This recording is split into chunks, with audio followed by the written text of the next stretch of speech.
આજે આપણે મિક્સ શાક બનાવીશું. તેના માટે મેં 4 રીંગણ, ફુલાવર, બટાકા, ગાજર અને કેપ્સિકમ લીધું છે. ફુલાવરને સુધારીને મેં મીઠામાં પલાળી દીધું છે.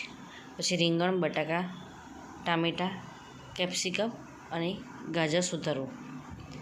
ફુલાવરને થોડીવાર મીઠાના પાણીમાં રાખવું. આમાં તમે મિક્સ શાકમાં ફણસી પણ નાખી શકો છો. મેં આ શાક કુકરમાં બનાવ્યું છે. તમે કઢાઈમાં પણ બનાવી શકો છો.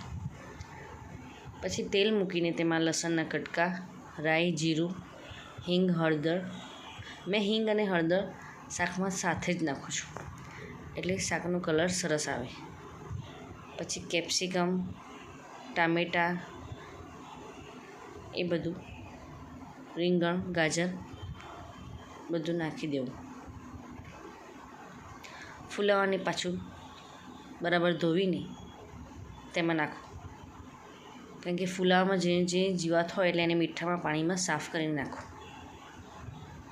પછી તેમાં લાલ મરચું, હળદર, મીઠું, ધાણા પાવડર અને મેં અહીંયા કિચન કિંગ મસાલો નાખ્યો છે. તમે ગરમ મસાલો નાખી શકો છો, પણ મેં અહીંયા નાખ્યો નથી.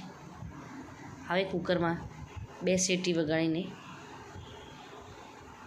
આપણે મિક્સ સબ્જી તૈયાર. એને આપણે પરોઠા કે રોટી સાથે ખાઈ શકીએ છીએ.